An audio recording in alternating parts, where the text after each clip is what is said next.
What'd you say? A good thing it's 3 games. Yeah, that's twice now that it's been on 3-game slates. At least I know. it's consistent. Ugh, something on my tongue. There it is. Just shaved. All right, here we go. I think that whole thing was live, but that's okay. Anyway, we welcome you to the Deeper Dive presented by awesomeo.com. I am Dave Lochran. That is Adam Ship My Modem Shar. How are you, sir? Doing pretty good, man. Now that I got internet back, life's good. Yep, it'll be out soon enough. Give it a couple minutes. Anyway, we welcome all of you. Glad to have you with us. 3-game slate. Not a whole lot of interesting discussion here, Adam.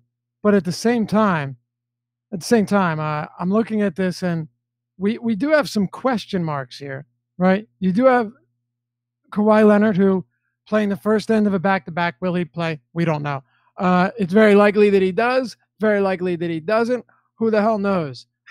It's also Slowpoke Alafi eating something hairy. Yeah, I had a piece of hair in my mouth. Listen, there's nothing worse than like feeling a piece of hair, knowing that if you swallow that, it's gone forever and it'll be stuck there. You know it. I got my hair cut like over a week ago, man. But anyway, and Adam's got the nice hair rocking too. Well, you got Kawhi Leonard. They play Warriors tomorrow. They play the Clippers tonight. It's still, by the way, 3.5 point spread. It opened at 4.5. Toronto 4.5 point favorites. Actually, now I think it's down to 3. So we'll keep a close eye on that. That could give us an indication of what we expect to see from Kawhi. And then you have Lou Williams, who left yesterday. It looked like Williams would have been out because he was doubtful, but now, of course, he's questionable. So just a lot going on here, Adam, and a lot of players that, despite the 3-game slate, we still have to keep close watch on because one or two actives or inactives can change the entire landscape of the slate. Yeah, and of course they're in the last game of the night that starts 2.5 hours after the early games. So just from a strategy overview standpoint, take advantage of there not being late swap on FanDuel. If you're playing a bunch of lineups in tournaments, be willing to take a percentage of your money and kind of just light it on fire if Kawhi plays. But make a percentage of your lineups with projections as if he's not going to play, because people are going to be scared to do it. It'll give you an immediate edge, and probably the easiest way to win a tournament today is to play lineups as if Kawhi is out and then just hope that you're on the right side of that news, because nobody knows what the hell he's going to do. But people obviously, with him quote unquote expected to play, people are going to side with him playing. So obviously understand that it's a risk, but I think that's one of the easier paths to getting a leg up on large field tournaments tonight. For sure. By the way, early contestant for comment of the night in our YouTube chat goes to Willie Hoops. He says, Adam with the Julius Caesar hairdo. I love it. That's a good looking haircut, man. It looks good. Shaped up nicely on the sides. Kind of blown out a little bit, actually. I don't know. Did you get a blowout or did you just say cut it? No, I mean, I haven't had my haircut in like 3 weeks. Kind of looks like, I don't know. Kind of looks like a blowout a little bit. I like it. It does have a bit of a Julius Caesar look. You could fit in back then, for sure. I dig it, though. Anyway, we got 3 games. What do you say we dive right into it? 15 minutes later. All right. Houston and Portland. So we've got a 219.5 total. All of these games are between 217 and 220 tonight, all 3 of them. So they're all right around there.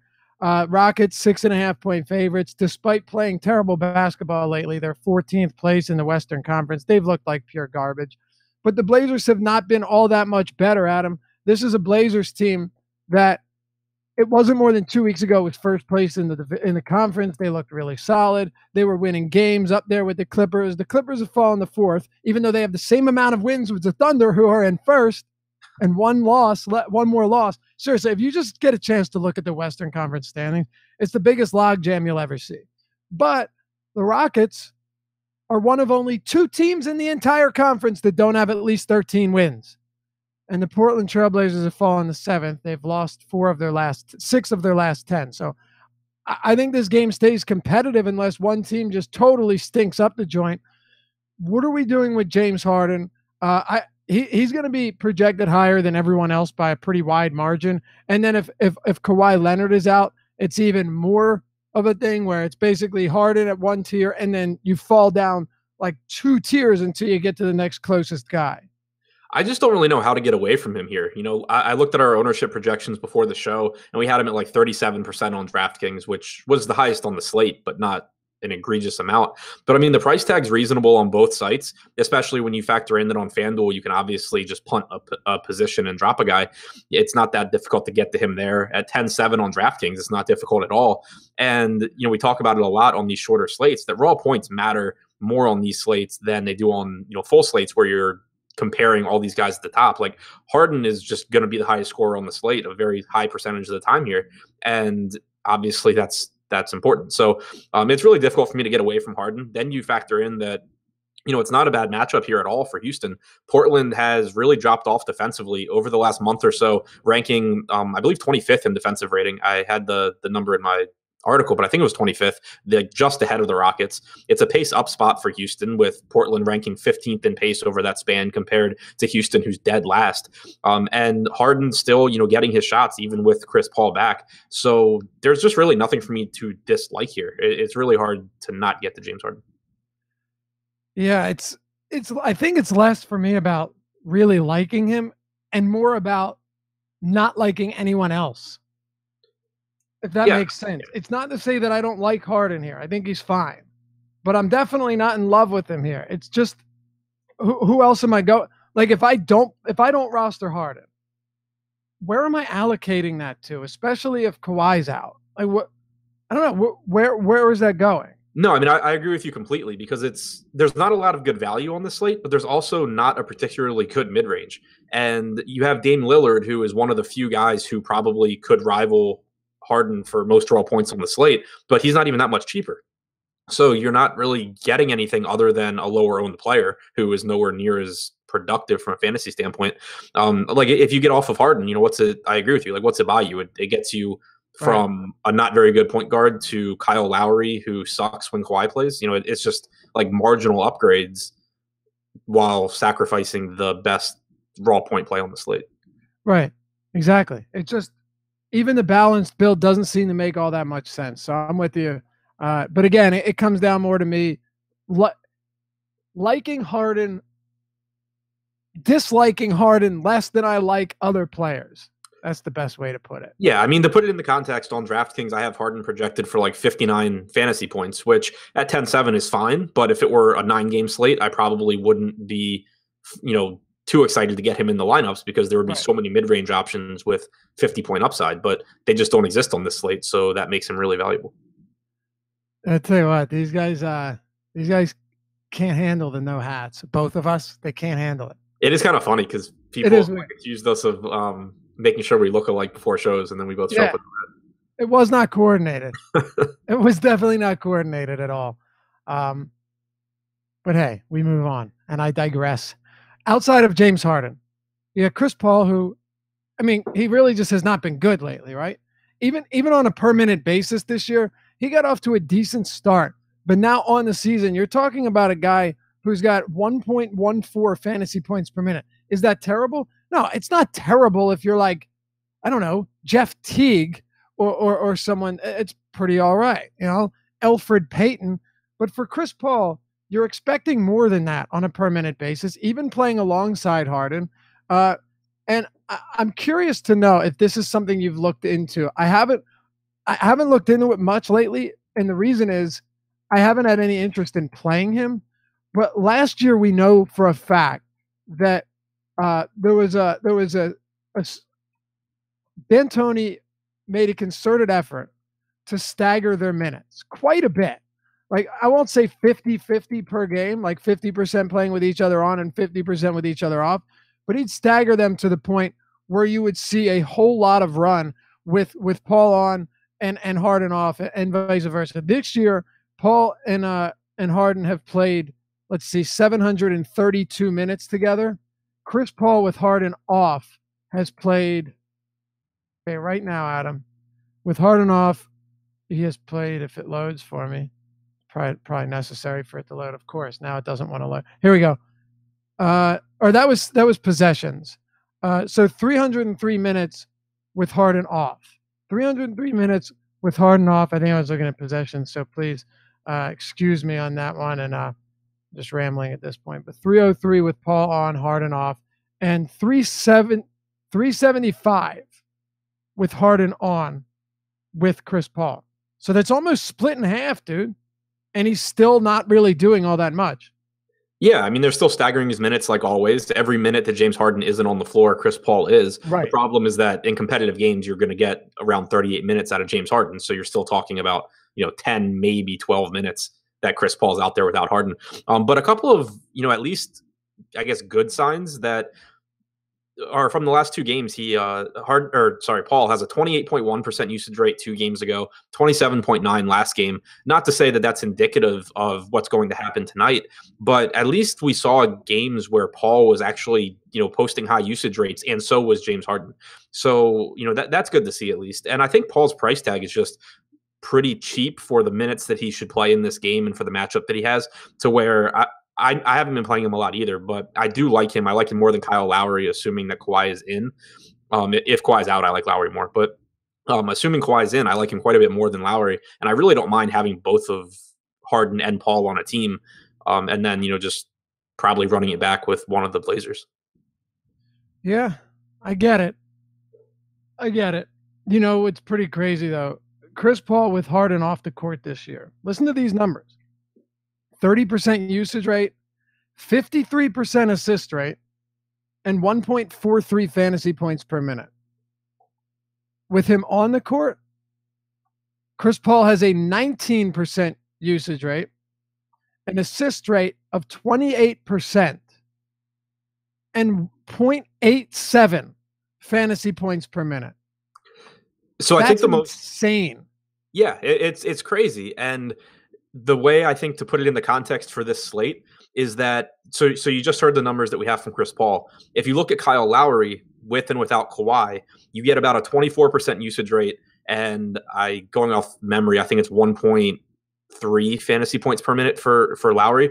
And with Kawhi on, you have a 17.3% usage rate, about a 33% assist percentage, 0.87 fantasy points per minute. So basically the same per minute production. The difference is that Mike D'Antoni does stagger those guys. So Paul's at least playing 10 minutes a night without Harden. Right. Nurse does not stagger Leonard and Kawhi and Lowry. So you end up getting maybe 2 or 3 minutes where Lowry's on without Kawhi. Right. No, it's a very exactly, which means that Chris Paul can still have a decent game with James Harden active, and it's possible that he would play more than look, like you said, if James Harden plays 35 minutes, Chris Paul's playing 13 minutes with Harden off every time. Like you're not going to get any time with one of them, with both of them off the court. Very excluding blowouts, right? Right, of course, yeah. But in a competitive game, and I think this game stays competitive. So I'm with you on Paul, but it is important to stress that if Paul's playing, 37 minutes in a close game, and 27 of those minutes are coming with Harden on the court, in those 27 minutes, you're talking about him averaging 23 fantasy points, right? 23 fantasy points. And then if you were to take his 1.43 in 10 minutes, then, you're getting, 14 fantasy points. So it's like on average, if you were to take his rotation, and this is kind of important. So sorry, we're going on a lot about this, but that's like on average, if he played 37 minutes and 10 of them without Harden, you're looking at around 37 fantasy points, DraftKings points per game. Yeah. So I think what it really comes down to, because again, with the way the slate breaks down, I think that the Chris Paul versus Kyle Lowry debate is pretty important. And I have my DraftKings stuff pulled. I'm only playing on DraftKings tonight, so unfortunately, I don't have the same FanDuel numbers in front of me. But on DraftKings, as of the last time I pulled our ownership projections, we had Chris Paul projected for 23% ownership. We had Kyle Lowry projected for 28%. But by using my projections and using the target score that I want in tournaments, I have Chris Paul with a 16% chance of reaching the score that I would like him to reach based on his salary. I have Lowry with a 7% chance. So to me, with the projections that I'm using, it becomes a very clear spot where I want a lot more Paul than Lowry, because Lowry's actually projected for a little bit higher ownership. Again, assuming Kawhi's in. Right. Yeah, I'm with you. It is definitely important, though, to point out like what Chris Paul does with Harden on and off, because he's just an entirely different player, which makes a lot of sense. But this year, it's even more dramatic than it was last year by quite a bit. What else on Houston are you looking at? Because like Capella's 77 on DraftKings, and then on FanDuel, you're getting a pretty significant markup at 9,100. The same for Nurkic, 75 and 9,000. Yeah, I mean, I like Capella a lot on both sites. Obviously, it's a 3-game slate, so your options are limited. But on DraftKings, I think that price is just kind of egregious. It's come down. He hasn't played a ton of minutes lately, but for the most part, it's been non-competitive games. Last game, he only played 30 minutes in a competitive game, which was weird. But outside of that, he got 31. He got 31. Yeah. But I mean, outside of that, you're getting like 38 minutes in competitive games, like 30 to 33 in non-competitive. Not the easiest matchup here, but not one that I'm shying away from either. So I love the price tag for Capella, especially on DraftKings. I think if you can get there on FanDuel, that's fine. Eric Gordon will probably be a really interesting thing to talk about, just because we have news that they're seriously considering putting him into the starting lineup, and he's know starting. That he is starting. Okay, so whenever someone gets put in the starting lineup, people just flock to them and they just automatically play them more. It's not a good thing for Eric Gordon, I don't think. Starting at small forward next to Harden and Paul. Right. No, not at all. But can I say one? I don't mean to cut you off. Yeah, but it's also not good for Chris Paul either, because there's more shots. You take Ennis out of the starting lineup and put Gordon into the starting lineup. While he hasn't been shooting well, you're still looking at a guy that's going to at least take more usage off the board than a guy like Ennis would. Go ahead. Yeah, no, I mean, I agree with that. Although in the time they've played together this year, Gordon just completely takes a backseat. Yeah, no question. But Ennis is non-existent. Right. Yeah, no, I agree with you. But the point just being that Eric Gordon's price tag is appealing. Play him in cash games. That's fine. It's not a great position. He's cheap, whatever. Having some exposure in tournaments, obviously, on this slate is fine. Just don't look at this as a huge upgrade for Gordon. The guy's already playing around 32 minutes a game. Maybe he gets like 34 here. But if you look at the time he's played alongside Paul and Harden this season, a 14.9% usage rate for Eric Gordon in those 95 minutes, averaging 16 fantasy points per 36 minutes. So he'll still get his share of time where he's out there with just Chris Paul or with just James Harden, but it's just not a spot where Gordon starting does him any favors, and his ownership will probably increase because he's starting. Yeah, I'm so glad you brought that up. There's this huge misconception that because someone's in the starting lineup, it means that they're a better play. With Eric Gordon, it's actually the complete opposite. And the biggest reason for that, it's simple. He's already playing 30-plus minutes off the bench. So it's not like you're saying, all right, we're taking a guy that was playing 21 minutes, and now he's going to play 33, 34 minutes. No, that's not the case at all, actually. Right. He'll play, I would expect maybe a couple more minutes. Maybe he goes from 32 to like 34, but that 34 is so watered down that it's basically like playing 24 off the bench. It doesn't do you any favors. Plus, I just want one more thing. Harden didn't play them this year. I was looking at that. I could have gone back to last year, but I'm curious now that Gordon's in the lineup to see if Aminu sits on Gordon. And if he does, it just makes his life even that much more miserable, because Aminu is a very solid and long defender. Yeah, that's a good point that, it certainly could happen. And yeah, I mean, the whole equation is basically when a guy goes from the second unit to the first unit, he almost always is going to lose per minute production. So the equation just becomes, does the increase in minutes offset the decrease in per minute production that he's playing with the starting unit? And the answer for Eric Gordon is almost certainly going to be no, because we cannot project him to suddenly play 42 minutes or something just because he's starting. He was already playing so many minutes, like you said, that it's a marginal uptick in minutes, and it's a huge drop-off in per minute production. Exactly, no question. What about the other side of this one? You've got the Trailblazers, Dame Lillard, CJ McCollum. It's funny, like the backcourt in this one, I could really take it or leave it, but Yusuf Nurkic at his price tag on DraftKings, I have a very difficult time ignoring somebody like Yusuf Nurkic this year. He's been a per minute monster, right? You're talking about a guy that's averaging almost 1.4 fantasy points per minute, not with this guy on or this guy off, no, on the season. And Terry Stotts is the minutes, okay, like last game, 29 minutes, 23 against Phoenix, that was a blowout. But I'm still projecting him for between 30 and 32 minutes tonight. He's been a monster. He has as much upside as anyone on this slate at the center position. And well, really, more than anybody, but probably Capella. I guess Aldridge, but I don't even know what Aldridge's ceiling is at right now. Nurkic is a guy that I really like, and I'll throw Al-Farouq Aminu into the mix. You're getting him at a cheap cost. He's locked in to 35 plus minutes in close games. We've seen that. Close games, Aminu's getting a ton of run.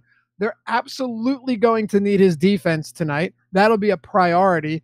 And you know what? He's a 3-and-D guy, but if he gets up a few three-point attempts and hits them, he's shooting, 35%. I'll take it. Don't even care. Give me some defensive stats. And he's actually rebounding so much better than this year than we've seen in the past. Those are the two guys, believe it or not, the front court and not the back court that I have the most interest in. But I did just want to throw that out there that he's averaging a career high 8.1 rebounds per game this year, Adam. And it's definitely bolstered his totals at a cheap cost. So those are my guys. What are you doing with Portland? Yeah, I mean, I think Nurkic poses a really interesting tournament play just because, kind of like we talked about with Paul and Lowry, but here you have on both sites, Nurkic is like $200 or $300 less expensive than Capella. Capella's the better play. He projects higher. He's going to outscore Nurkic more often than not. So if you're looking at cash games, then play Capella. But what probably will happen is that you'll get a disproportionate number of people playing Capella over Nurkic when you look at a probability standpoint, they're not that different in terms of how often they're going to get to where you want them to go. So, if you're only going to play one on DraftKings, obviously you can only play one on FanDuel, but maybe flipping their ownership and, playing more Nurkic than Capella is one way to get an edge on the field here, just because they project to be close enough in terms of how often they hit a target tournament score that the ownership probably will be more spread out than it should be. Right. Yeah, Capella is the better play. There's no question, but we've seen what Nurkic is capable of doing. And on a slate like this, that's really all that matters, Adam. It really is. There's nothing more matters than the fact that Nurkic can go out there and erupt in any matchup. Yep, exactly. And you're not overpaying for him. You are on FanDuel, but. Well, yeah, but I'm saying the difference between Capella and DraftKings, they're both similarly priced. But on DraftKings, they're both underpriced. In my opinion, both of them are underpriced. Yeah, I agree with you. I think Nurkic is, given the prices of some of these other guys that we've seen, Nurkic should be at least 8K, low 8K. But regardless, they're very similarly priced. And you have to think that Capella is going to be significantly higher owned than Yusuf Nurkic tonight. Right now, our projections, our ownership projections have Nurkic at, 25% and Capella at 38. So this is DraftKings, of course. So both of them still up there, but Capella is definitely going to be higher owned. And by the way, if you want to check out everything, our ownership projections, which are very cool, they're updated 30 minutes before lock and throughout the day, of course. And our projections and our articles, the deep dive that Adam and I labor 4+ hours over every day to give you a complete comprehensive breakdown on every single player from every game that actually matters. You can do so for free. And all you have to do is use the promo code in the bottom right corner of the screen, Deeper Dive, all one word. So if you go to awesemo.com and click join now on the homepage, well, all you got to do is select your plan.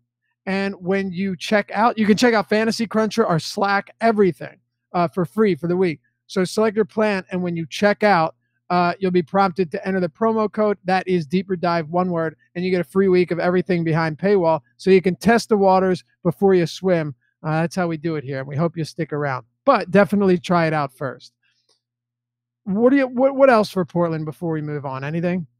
No, I mean, everything else just becomes it's a 3-game slate if you want some. Right. There's not really bad tournament plays on 3-game slates, but there's nothing else that I think is really worth talking about. Yeah, I guess I like Aminu a little bit more than you do. I think it's just because I think the price point is friendly on this slate.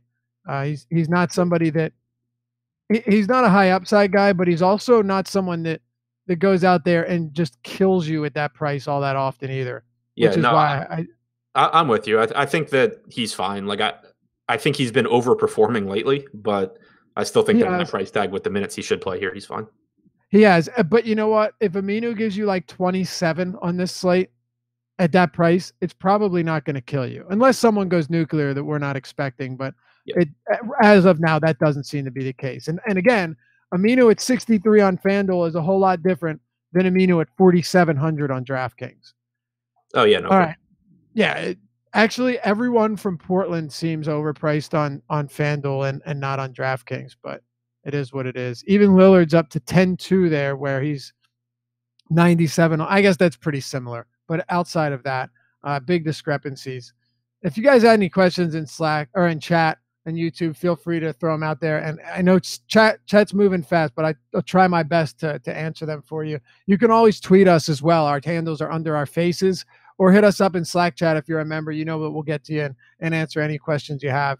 Movie Hood, 270 should win money tonight. I agree. It wouldn't surprise me if the cash line was like between 260 and 270. Manningdale City asks, do the Rockets play faster with 3 guards, Adam? I doubt it, but I can look. Here's why I'd say no. Go ahead. Their pace, they've played 95 minutes with Harden, Gordon, and Paul on the floor this year. Their pace is 96.15 possessions. So not really, like one possession. Think of it this way. How much is swapping out 2 wings, right, rarely touch the ball, even with Gordon, unless you're shooting? How's that going to change the pace of play? Yeah, really James Ennis isn't the one slowing him down. Right. Well, and Gordon's a spot-up guy anyway, right? When he's playing with those 2. So he's not going to slow the pace. No, it shouldn't make a difference. Okay, unless it does if you want to run the numbers, but you just did. So let's talk about San Antonio and Phoenix. The Spurs are 12.5 point. This is how dreadfully bad the Phoenix Suns are, man. That's how bad the Suns are. I said yesterday we talked a lot about how we just don't buy into predicting blowouts because it burns you all the time. And even if there is a blowout, it might happen in the fourth quarter and people still get their full allotment of minutes. I'm willing to make an exception to that rule when it comes to the Phoenix Suns. They are that bad. They're so, by the way, Eli Okobo is so bad that he got demoted to the G League on that team. You got to be terrible. But they're 12.5 point dogs. I guess we're going to get some Jajuan Evans tonight. DeAnthony Melton. Here it is, Adam. DeAnthony Melton, going to be the highest owned. If you told me that before the season started, hell, even 2 weeks ago, that yes, there will be a slate where DeAnthony Melton's going to be 60+% owned, I'd check you into a psych ward. Is that what we have him at right now? 66. On DraftKings or FanDuel? No, DraftKings. What the hell? Well, think about it. He's cheap. Okoji just got demoted. Okobo. What did I say? Okoji, Minnesota. Yeah. Okobo. Okobo. I'll say assigned. I don't want to be too harsh. Not demoted. So Jamal Crawford, we also don't know if he's going to play. Devin Booker's out. You have Jajuan Evans, who they signed on the 7th, but still hasn't played a single minute. I mean, how many minutes? I feel like I have to project Melton for 32, at least I'd say 30 minutes. What I have him at now. I'm at 30 minutes right now. And he probably even plays through a blowout at times. Because him and Okobo were playing minutes together. They were playing minutes together. So even if Evans gets run, go ahead. Yeah, I mean, I have him at 30 minutes too. I think he's a good play. That's not why I was questioning it. It was just that he's not such a good play that he should be on 2/3 of lineups. Of course not, dude. It's DeAnthony Melton.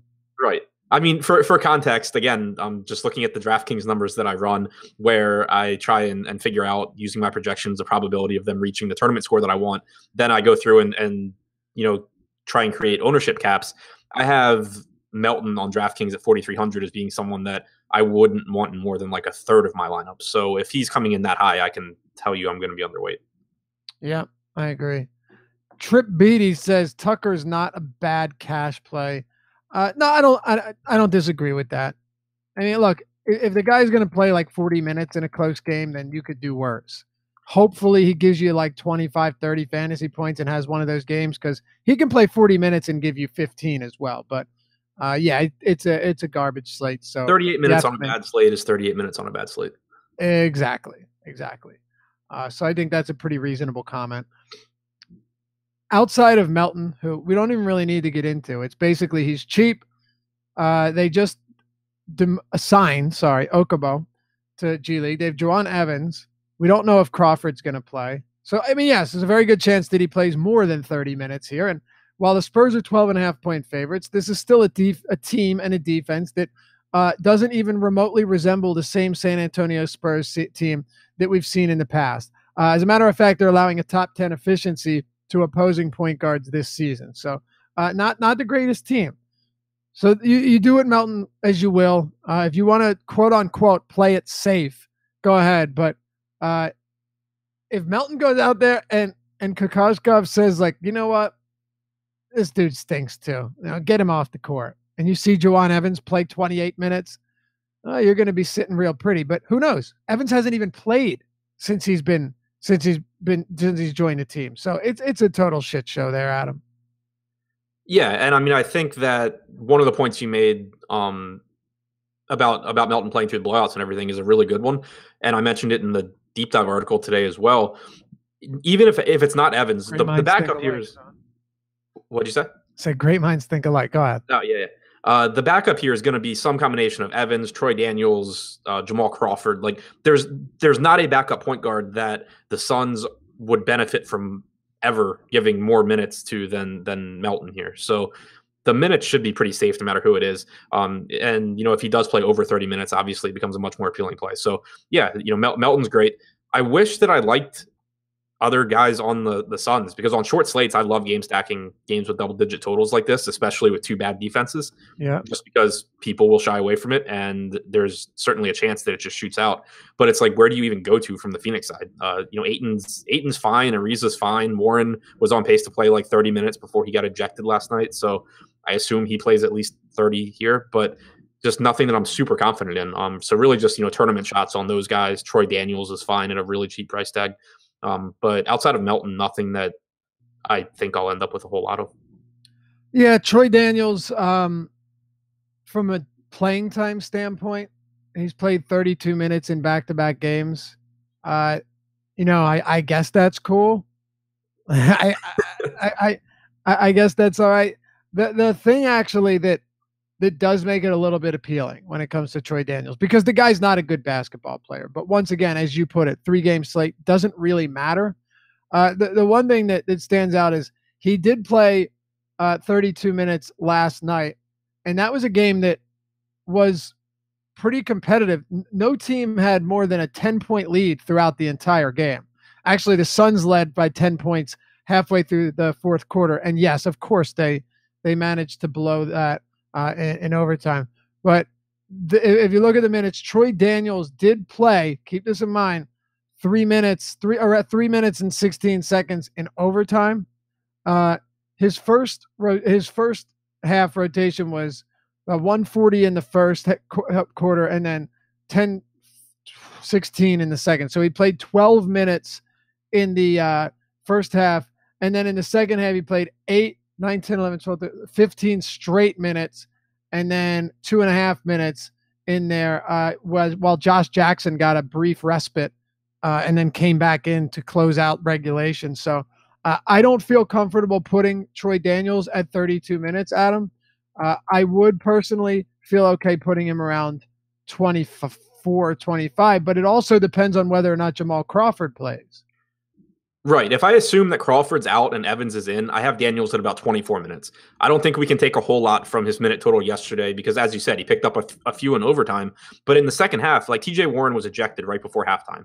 Yeah. And then Josh 12 Jackson, minutes. Yeah. And Josh Jackson picked up his third and fourth foul within 4 minutes in the third quarter. So Troy Daniels subbed in there, and that's where you got that 15 or 16 consecutive minutes. So just completely throw out the window how many minutes he played last night and redo the rotations today.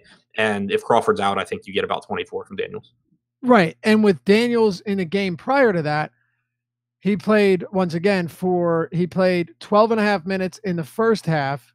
And then he comes in midway through the third quarter and plays the entirety of the rest of the game. He played all 12 minutes of the fourth quarter. Why, you might ask? Because the Heat had between a 17 and 20-point lead throughout the entire fourth quarter. That game was out of reach. Right. And TJ Warren was out of that game. Right. Exactly. Now Jamal Crawford did play. Yeah. So that once again, what I would say is if you're going to play Troy Daniels, even on this slate, just keep a close eye on the Crawford news. That for me, that is what would be the difference maker. I don't know about you, but I would consider him at that price if Crawford's out, because I think he gets enough minutes to get up close to 28 or 30. Yeah, and just make sure you don't have him with like TJ Warren or Josh Jackson or the guys that are going to get in his way. Right, and that's the thing. Warren may be on a back-to-back, but he played 12 minutes before getting ejected. So you have Warren now healthy, and if Crawford plays, then Troy Daniels is clearly the first guy to get squeezed here. That's all. Anything else here with Ayton or Ariza? Anybody else for Phoenix that interests you? Maybe I can interest you in some Sir Shawn Holmes. Yeah, I was going to say that one of the centers here probably ends up being a pretty good play. The price tag on both of them is nice, especially where Holmes is only 4,100 on DraftKings with power forward eligibility. The thing that scares me for Ayton is we know he can be very productive on a per-minute basis, but the minutes scare me. You know, he only played, he played 28 minutes last night, including 3 in overtime. He's talked about being worn out. We're on a back-to-back now. So I'm a little concerned about the minutes. And obviously, Rashawn Holmes' minutes directly correlate with DeAndre Ayton. So I think there's a pretty good chance one of them has a good game. It's just that they're solely in tournament plays. And they're tournament plays, not cash plays, because we don't know how the minutes are going to break down. Right. Angry Hairline says, I thought Warren was on a minute restriction. No, he was. And he probably should still be tonight. The point was that he only played 12 minutes yesterday, and that was in the first half before he got ejected. So if Warren played, and if you think I'm wrong, please go ahead and correct me on this. I don't think I am, but if you think I am, I'm happy to debate. Warren played, 5.5 minutes in his first rotation, and then in his second one, he played 7 minutes. He probably would have closed out the second half, which would have been a 9-minute rotation. So that means that he was on pace to play 28 minutes. So that would be his minute restriction. So I'm expecting Warren to play around 30 minutes tonight, maybe more. I'll say I have him at 30, and the more we talk about it, and the more I think about this slate, I think for tournaments, I'm probably going to actually bump that a bit, just because I think there's a bigger, I don't know how many minutes he plays, but I think there's a bigger edge in being overweight on $6,000 Warren, who could play 35 minutes, than being underweight on 6K Warren and hoping he only plays 30. I love that. Absolutely love it. That's something that could absolutely make a big difference. And let's not forget, this is TJ Warren sans Devin Booker. No Devin Booker. That's important, because Warren's got 23% usage, good enough without Warren. He's never going to give you ridiculous numbers, but he is going to be more. He's going to see quite a bit more volume with Booker off the court, and to me, that's really all that matters. I think he plays over 30 minutes. I do. So we'll see. But even if he plays 30, I'm all right with that. All right. On the Spurs, what do you got here?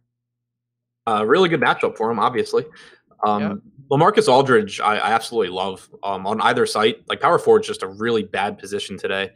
And I think that it's just a really good spot for him against DeAndre Ayton, who has not, he's one of the worst guys in the NBA at boxing players out. He's not good at all defensively. Aldridge should have his way here on rebounds and scoring. So, I really like the spot for him. I think DeRozan's a really good play just because of the slate. Normally I don't like DeRozan that much, but you talk about DeRozan at a discount off of Damian Lillard. I think that it's just as good a spot for him. I think that he outscores Lillard enough to be worth the discount. So, I like him. And then Rudy Gay, better FanDuel play for me than DraftKings play. The minutes have been all over the place. Last game he played 34 minutes, had a really good game. There was a game last week where me and Josh argued about his minutes. I told Josh he was insane for projecting 26, and then he played 26. So, the minutes have just kind of been all over the place. It makes it so it's difficult to trust him, but on FanDuel, where you have to roster 2 people at that position, the upside's certainly there in this matchup against Phoenix. So, I like him. Beyond that, it just becomes like a dumpster fire pretty quickly. Dante Cunningham's a perfectly fine guy to drop from your FanDuel lineups. But yeah, it's pretty ugly pretty quick outside. Davis Bertans was just ruled out, by the way, Adam. Yeah, so I have Cunningham getting around 28 minutes. Yeah. Probably. Good old Dante Cunningham, a true stud. Yeah. He is the type of guy that we always feel confident within our lineups. But yeah, as you point out, against the Suns, would you feel okay using him as a drop on FanDuel? Right. Yeah, why not? Yep. I think that's a pretty perfectly fine point.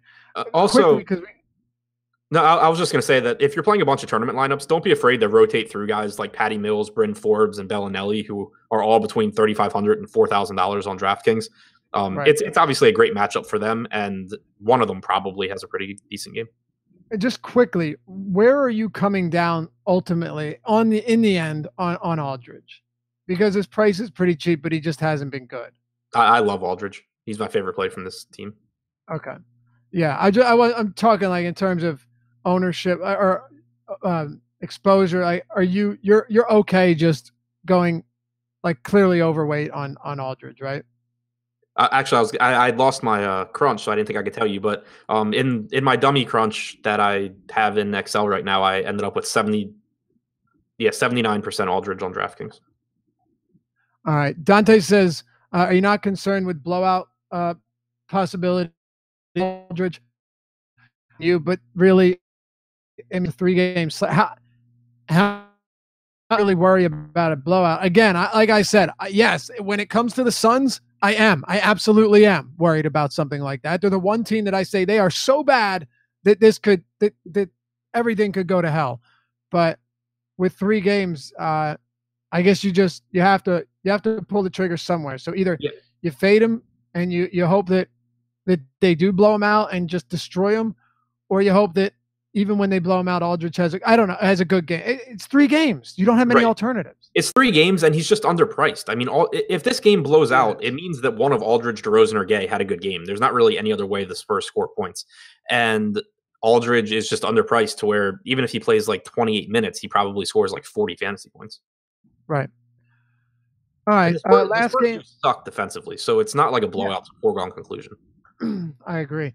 Last game here, but before we do some housekeeping notes, I think you guys are going to like one of these, by the way. So listen up. First of all, we've been talking about it. The Awesemo 24 days of giveaway, our gift from us to you, our loyal listeners and viewers who we love so much.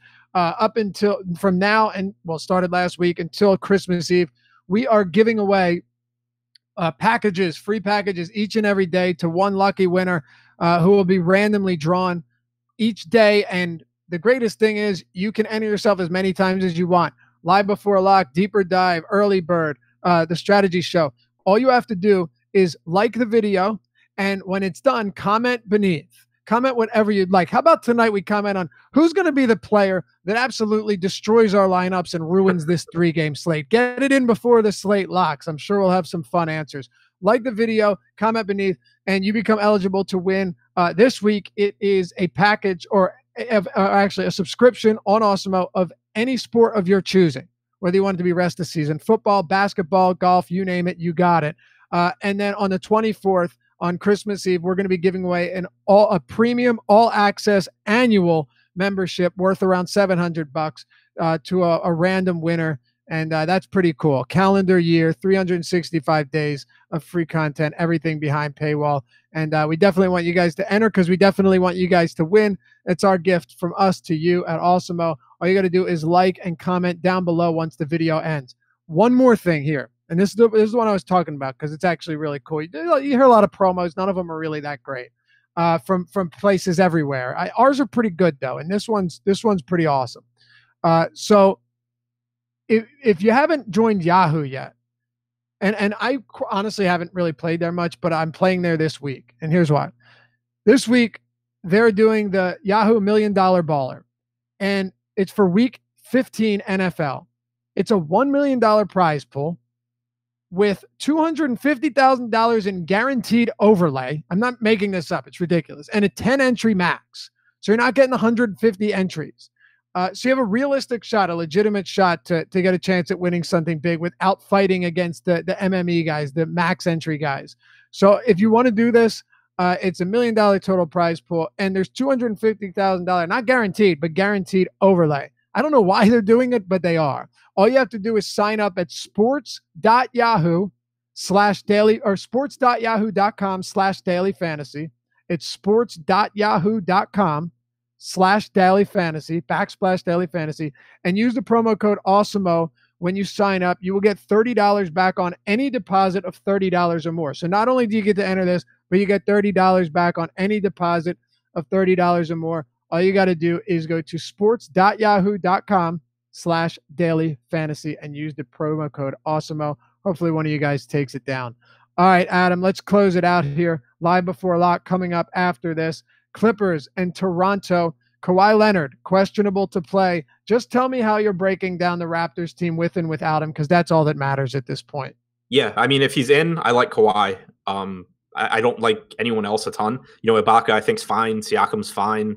Lowry's cheap, but kind of useless. Leonard just ends up being the favorite guy there. If he's out, though, then obviously Lowry becomes one of the best plays on the entire slate, regardless of position. Ibaka gets a huge bump. Siakam gets a bump. Fred VanVleet plays a bunch of minutes. So if he's out, and like we talked about at the beginning of the show, if you're creating some FanDuel lineups to take advantage of there not being late swap, and you're going to create some with Leonard out, then having Lowry and Siakam, Ibaka, and Fred VanVleet are the guys that I would most want to go to there. I expect Ibaka to play around 30 minutes here, even if he does not start, just because having Valanciunas out there against the likes of Montrezl Harrell and or Danilo Gallinari is probably not something that's going to happen. So I'm pretty confident in Ibaka's minutes. It's just that he sees a huge uptick in usage when Kawhi's not on the floor. Yeah. So why sits? Lowry or Chris Paul? Who are you going with? Definitely Lowry. Definitely, right? Yeah. To me, it's not even close. It's not close. You don't play the ownership game at that point. You just assume that it's going to be too close than it should be. And it's a perfectly fine matchup for Lowry. Like, you got a pace up spot, top 10 pace team in the Clippers. Like, it's Lowry. So I wouldn't overthink this. And I don't think many people will, but I just wanted to get that out of the way. VanVleet, is he appealing to you with no Lowry or with no Leonard? If Leonard's out, yes. If Leonard's in, then no. The 24 minutes we got last game, I just don't buy into it. He closed over Pascal Siakam. That's not something that I think happens very often, especially against this Clippers team. So I'm not playing VanVleet if Leonard's in. Okay, and then you may have mentioned this. If you did, I'm sorry. I was trying to answer questions about the promo about the Yahoo in our chat. Is it Anunoby or are we just saying, you know what? Go to Siakam, pay up for the 63, and go to Pascal Siakam if Kawhi Leonard's out. Yeah, I love Siakam if Kawhi's out. You just get a bigger role in everything. You get more minutes because OG has to play more at the 3. So yeah, I would just play Siakam. And if Leonard's in, is there anyone here you prioritize? No. Yeah. Not Leonard either. Probably not. No. Yeah, I'll have some, but I'm not. I mean, FanDuel, like it's more appealing on FanDuel because of the position, but his price is jacked up. Right. Yeah. All right. I'm with you. Let's close it out here. Clippers at home against Toronto. This game does have the highest total, but it's at 220.5, so nothing all that special. It actually came down a couple points throughout the day. Raptors, when we started the show, were favored by 3 points. And they are now favored by 3 points. So nothing has changed over this time. But, of course, like I said, live before lock coming up next. And then we get that to work. Go give me Clippers here, and then we'll close it out. So, I mean, assuming Lou Williams is out, I think that you get probably around 26 minutes from Pat Beverly, which makes him a reasonable value option. He's like 4,200 on FanDuel, 3,600 on DraftKings. If Lou Will is in, then I have no interest in Beverly. Shai Gilgeous-Alexander should play around 30 minutes, probably regardless of Lou Williams. So I think that he's, a tournament option that probably goes a little bit overlooked. There was a little bit of news coming out of last night's game, though, aside from Lou Williams. And Danilo Gallinari played center in overtime. Doc Rivers, after that game, said that he needs to get more time at the 5 for Gallinari, which makes the Clippers play faster when that happens. And it should, in theory, make Gallinari more productive. Obviously, against Serge Ibaka, this is a spot where if he's looking to do that, you could see Gallinari steal a few minutes at the 5, which makes me just less interested in Montrezl Harrell. And then I guess Boban needs to be pointed out. If he's assuming he starts, he probably only plays around 18 minutes. But as of right now, there's just not really any high upside value on this slate. So I think that hoping Boban has one of those games where he double-doubles in his 18 minutes is not a bad way to go. Right. People asking, why are you plugging Yahoo? Because we give free content out here, and to be able to provide free content, you have to have partnerships and work with sites, and that's how it works, because it's free content, and we want to give you guys the best content that we can, and we want to keep some of it for free. So yeah, and it's a really great tournament. So I don't know. I don't know if you have an issue with that. That's on you, pal. Anything else on the Clippers here? No. All right. Well, that'll do it for us. Thanks as always for tuning in, guys. We love you. We'll see you back here tomorrow on a much better slate. Stick around. Live Before Lock is coming up next. You've got yourselves some Eddie some Josh and some Chris tonight. Eddie's off on Tuesdays. We'll see you back here tomorrow. Hit us with a thumbs up if you enjoy the content before you head out of here, and we will see you soon. Good luck tonight.